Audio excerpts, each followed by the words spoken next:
Peut-être que tout simplement, les gens qui réussissent à faire ces fiches-là, c'est juste qu'ils se sont habitués, ils se sont forcés à travailler avec. C'est pour ça qu'au bout d'un moment, ils ont l'impression que leurs fiches de cours sont les meilleures fiches. Est-ce que pour autant ce sont les meilleures fiches? Non. Oh my god. When the East is in the house. Oh my god. When the East is in the house. Oh my god. Yo, aujourd'hui j'aimerais te parler des fiches de cours et surtout de la manière de rédiger une fiche de cours efficace.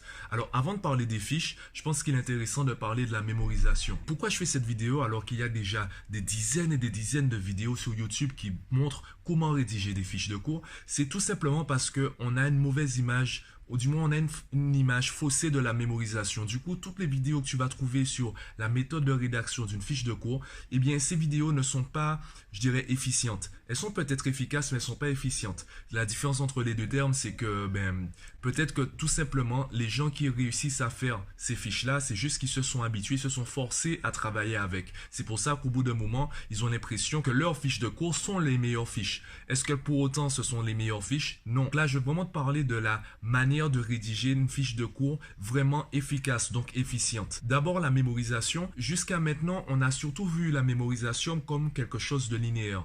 Donc, si dans ton cours, tu as par exemple 3 sous-titres, eh bien, tu vas les apprendre l'un après l'autre. Et si on te pose des questions sur le 3e sous-titre, il faut d'abord que tu te souviennes des 2 premiers et de leur contenu. En fait, on se rend compte que la mémorisation est quelque chose de spatial. Alors, je vais te prendre un exemple. La Seconde Guerre mondiale, donc un événement qui a eu un impact sur toute la planète, chaque partie du monde a été impactée de manière différente. Donc, si tu veux travailler l'histoire de la Seconde Guerre mondiale, tu vas peut-être faire une fiche pour chaque partie du monde. Tu vas faire peut-être une fiche pour les États-Unis, tu vas faire une fiche pour le Japon, tu vas faire une fiche pour l'Allemagne, etc. En fonction de la partie du monde que tu vas étudier, tu vas faire une fiche différente. Et peut-être même que pour cette même partie, tu vas utiliser différentes fiches. Dans ta mémoire, comment tu vas visualiser la Seconde Guerre mondiale? Tu vas imaginer un planisphère. Sur cette carte du monde, tu vas visualiser chaque partie du monde et sur chaque partie du monde, il y aura une fiche ou plusieurs fiches. Donc, cette visualisation spatiale du chapitre te permettra de naviguer entre chaque partie du monde sans tenir compte forcément d'une chronologie qui serait scolaire. Et c'est ainsi qu'il faut visualiser en fait tes fiches de cours. Pense schéma, ne pense pas cours, ne pense pas chapitre. Sur une fiche, c'est pas le moment, ce n'est pas le lieu de faire des phrases. Déjà, une fiche c'est personnel, donc c'est toi-même qui vas écrire les mots qui seront dessus. Cela veut dire que si tu mets des mots-clés, eh bien toi tu vas te comprendre.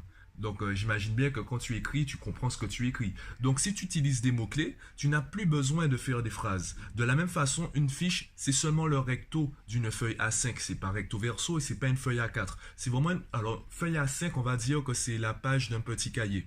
D'accord? Donc, tu vas utiliser que le recto, comme ça, c'est plus facile à mémoriser. Ton travail après, c'est de condenser le cours en une liste de mots-clés que tu peux mettre sur une seule face de la page. Donc, si ton chapitre est trop dense ou si tu es dans une discipline littéraire ou si tu es en droit, si tu es étudiant et que tu as un cours, tu as un énorme cours ou même en médecine où tu souhaites faire des fiches, eh bien, il vaut mieux faire plusieurs petites fiches, d'accord, très courtes, très aérées, plutôt que de vouloir mettre tout le cours sur une seule fiche. Une fiche, ce n'est pas un résumé de cours. Il faut qu'en un seul coup d'œil, tu puisses comprendre l'essence du chapitre. C'est vraiment, si je reprends la loi de Pareto, le principe 80-20. Donc, si tu ne le connais pas, je t'invite à faire des recherches dessus.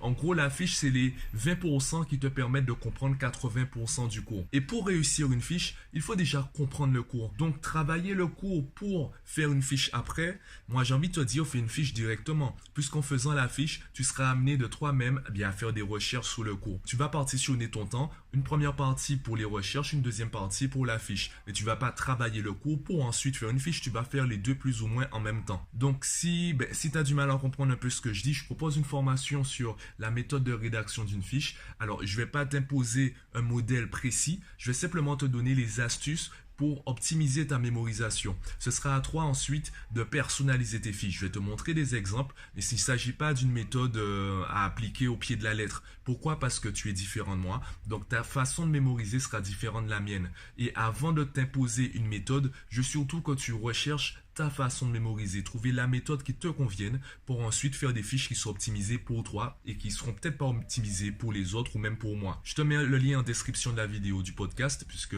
tu le sais maintenant, toutes les vidéos sont disponibles également en version audio. Il y a le lien également en description de la vidéo. Donc, clique sur le lien télécharge la formation et si tu as une question, pose-la moi. Donc je te laisse faire tout ça. Pense à t'abonner également sur la chaîne, que ce soit vidéo ou podcast, pour recevoir les dernières actualités. Et moi, je te dis à bientôt.